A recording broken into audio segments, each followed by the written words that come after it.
नमस्कार, आप देख रहे हैं 4 PM। मैं हूं आपके साथ सिमरन।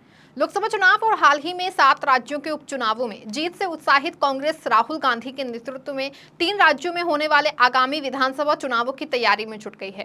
कांग्रेस पार्टी जनता से जुड़ने, संगठनात्मक बदलाव लाने और बाढ़ राहत जैसे मुद्दों पर ध्यान केंद्रित करेगी, जिसके लिए कांग्रेस पार्टी ने चुनावी राज्यों में अपनी तैयारी शुरू कर दी है। इसको लेकर पार्टी कार्यकर्ताओं और नेता आम जनता को राहत दिलाने के लिए न्याय यात्रा शुरू कर दिया है। पार्टी के नेता और कार्यकर्ता न्याय यात्रा के जरिए घर घर जाकर के आम लोगों से मिलते हैं और उनकी समस्याओं को सुनते हैं। राहुल गांधी ने लोकसभा चुनाव से पहले भी भारत जोड़ो न्याय यात्रा निकाली थी और यात्रा के जरिए पूरे देश में भ्रमण करके गरीब युवा, छोटे व्यवसायी से मिलकर के उनकी समस्याओं को सुनकर के लोकसभा चुनाव में अपने एजेंडे को सेट किया था, जिसके चलते देश की जनता ने राहुल गांधी के वादों और बातों को सुनकर लोकसभा चुनाव में जनता खूब सहयोग मिला और कांग्रेस ने अकेले 99 सीटों पर जीत दर्ज की। जिसको देखते हुए कांग्रेस पार्टी के हौसले बुलंद हैं और आगामी विधानसभा चुनाव की तैयारी में एक बार फिर से सभी कार्यकर्ता और नेता जोड़ तोड़ से जुट गए हैं और कांग्रेस की बात जन जन तक पहुंचा रहे हैं और जनता की समस्याओं को सुन रहे हैं और उनको हल करने का वादा भी कर रहे हैं। बता दें कि हरियाणा में लोकसभा की 5 सीटें जीतने से उत्साहित कांग्रेस ने राज्य में 70 से अधिक विधानसभा सीटें जीतने का लक्ष्य निर्धारित किया है। लोकसभा चुनाव में 5 सीटें भाजपा ने जीती और 5 पर कांग्रेस उम्मीदवारों की जीत हुई है। वहीं साल 2019 के लोकसभा चुनाव के मुकाबले इस बार कांग्रेस के मतों में करीब 20% की बढ़ोतरी हुई है। ये स्थिति तब है जब कांग्रेस ने पिछले चुनाव में एक भी लोकसभा सीट पर जीत हासिल नहीं की थी।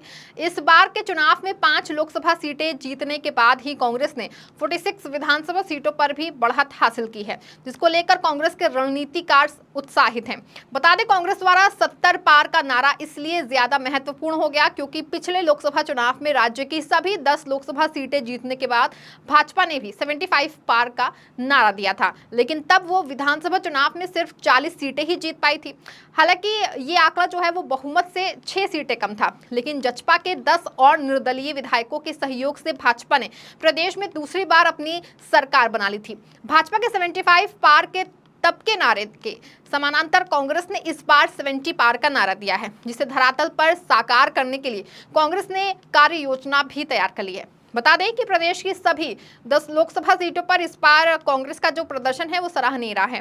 कांग्रेस भले ही 5 लोकसभा सीटें जीत पाई है, लेकिन राज्य की सभी 10 लोकसभा सीटों पर उसके मत प्रतिशत में बढ़ोतरी हुई है, जिसको लेकर कांग्रेस के रणनीतिकारों को लगता है कि उसके द्वारा निर्धारित लक्ष्य को आसानी से प्राप्त किया जा सकता है। बता दें कि हरियाणा कांग्रेस ने इस बार लोकसभा चुनाव बिना संगठन के ही लड़ा है। लोकसभा चुनाव के लिए जिला स्तरीय चुनाव प्रभारी, लोकसभा संयोजक एवं संयोजकों की ही पार्टी ने संगठन मान लिया। कांग्रेस पिछले जो है वो 10 सालों से हर रोज संगठन बनाने की बात कहती आ रही है। ऐसे में आगे भी विधानसभा चुनाव में कांग्रेस का संगठन बनने की कोई उम्मीद दिखाई नहीं पड़ रही है। पूर्व मुख्यमंत्री भूपेंद्र सिंह हुड्डा और प्रदेश अध्यक्ष चौधरी उदय भान संगठन के बारे में साफ कह चुके हैं कि हर जिले में हमारा संगठन सक्रिय है। यदि संगठन नहीं होता तो हम चुनाव कैसे लड़ते और जीतते। हुड्डा और उदय भान के इन बयानों का मतलब साफ है कि संगठन बन गया तो ठीक है, अन्यथा कोई बात नहीं है। वहीं विधानसभा चुनाव को देखते हुए हरियाणा के 2 वरिष्ठ नेता और सांसद ने कमान संभाल लिया है और जनता के बीच में अपने एजेंडे को लेकर पहुंच रहे हैं। इसी कड़ी में अखिल भारतीय कांग्रेस कमेटी की महासचिव, पूर्व केंद्रीय मंत्री एवं सांसद कुमारी शैलजा ने रविवार को कांग्रेस संदेश यात्रा के माध्यम से भाजपा सरकार की जन विरोधी नीतियों के खिलाफ ओल्ड फरीदाबाद में सेक्टर 19 से 28 डिवाइडिंग रोड से पदयात्रा का शुभारंभ किया। ये यात्रा ओल्ड फरीदाबाद में सेक्टर 19 से 28 डिवाइडिंग रोड स्थित पूजा फर्नीचर के पास से शुरू होकर अग्रवाल धर्मशाला, पथवारी मंदिर, अग्रसेन चौक, अनाज मंडी चौक और बजाज स्वीट्स से होते हुए चंदीवाली धर्मशाला पर संपन्न हुई। कुमारी शैलजा की पदयात्रा में कार्यकर्ताओं की भारी भीड़ उमड़ी। कार्यकर्ताओं ने सांसद कुमारी शैलजा का स्वागत करने के लिए फूल बरसाए और जोर से नारे भी लगाए।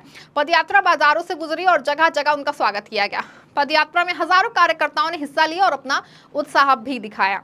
इस अवसर पर अखिल भारतीय कांग्रेस कमेटी की महासचिव एवं उत्तराखंड प्रभारी कुमारी शैलजा ने कहा कि हजारों कार्यकर्ताओं का जोश गर्मी के बावजूद मार्च में देखा जा सकता है। उन्होंने कहा कि सरकार चाहती तो फरीदाबाद को विकास के मामले में शीर्ष पर ले जा सकती थी, लेकिन उसने बाबा फरीद की नगरी को प्रदूषण में नंबर 1 बना दिया है।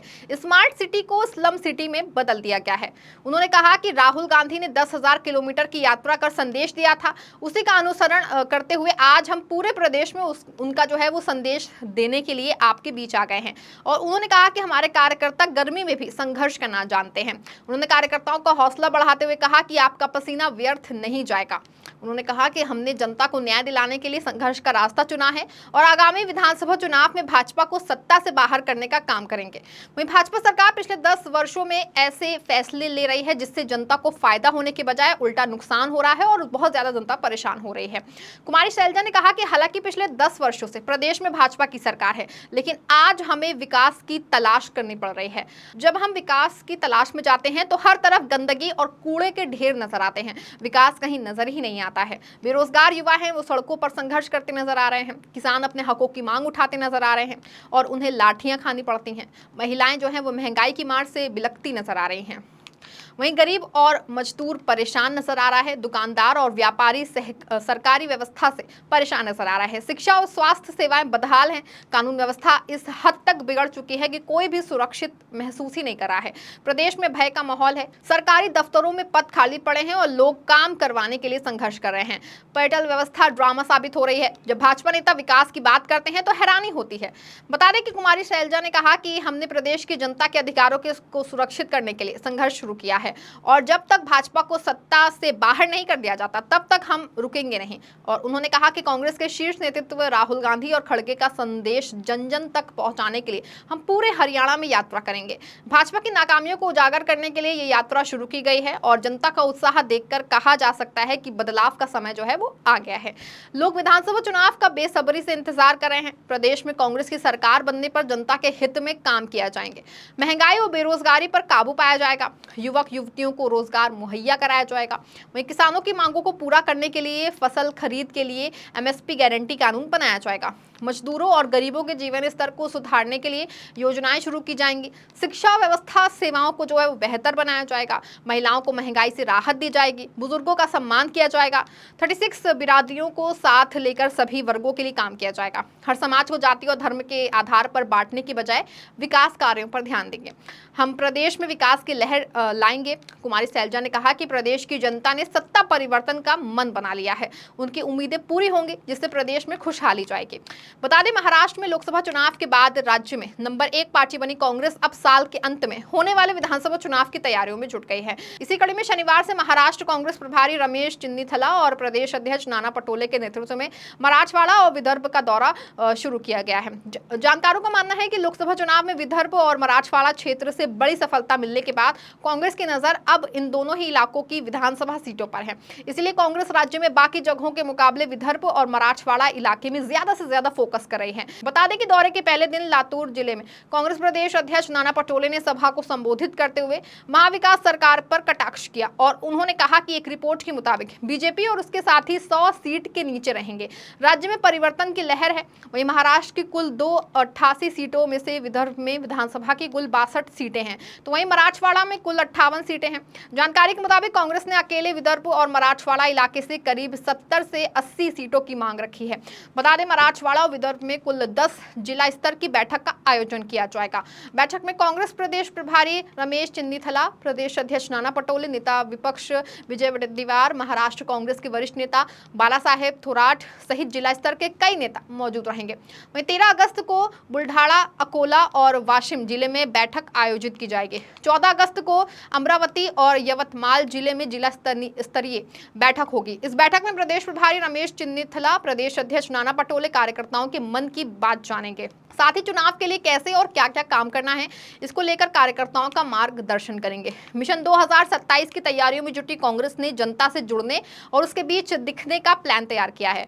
आने वाले समय में कांग्रेस हर अवसर में जनता के साथ खुद को जोड़ने की मुहिम में आगे बढ़ेगी। वहीं अगले 6 महीने तक इस प्रयास में तेजी लाई जाएगी। इस बीच संगठनिक बदलाव भी होंगे जिससे पार्टी का असर जो है वो जमीन पर और मजबूत किया जा सकेगा।